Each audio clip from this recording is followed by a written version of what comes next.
Let's talk to Dawood Khairallah now, Professor of International Law at Georgetown University. Good to see you there, Mr. Khairallah. Now, Syria's foreign minister accuses the U.S., France and other states in arming, funding and staffing the rebels, which they deny. So who is supporting them?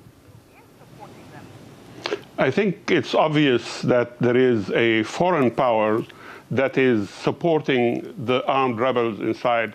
And if we are to believe the report of the BND, the most respectable European, it's a German intelligence service, one of the most respectable probably in the world, who says that 5%, only 5% of the armed oppositions are Syrians, and the others are mercenaries coming from the outside.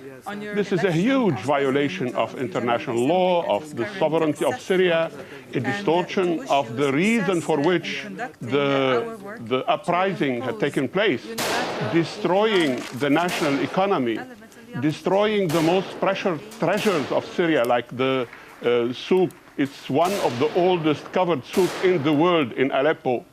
This is not the work of a Syrian nationalist. This is something that is vicious, and it is fomented and funded and trained and controlled from outside. And this is totally illegal and totally against United Nations Charter, international law, and practice among nations.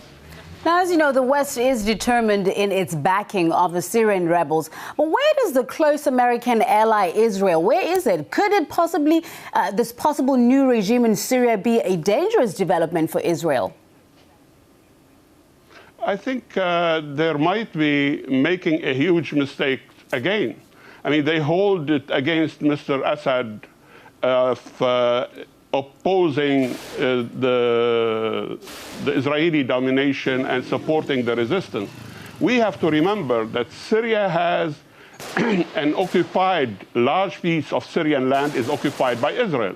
And like any country who has occupied territories would do everything it can to free its territories.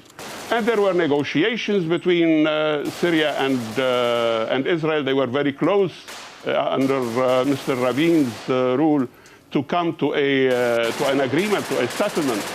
And if Syria would become a failed state, and I think it is the most likely scenario, and will have the fundamentalists ruling in parts of Syria, this will be a huge headache, not only to Israel, but to everyone, to the whole world. I don't know why this short-sighted behavior on the part of Israel, on the part of the U.S. also primarily. Thank you very much. We'll leave it right there. Mr. Dawood Khairallah, Professor of International Law at Georgetown University. Thank you for your time.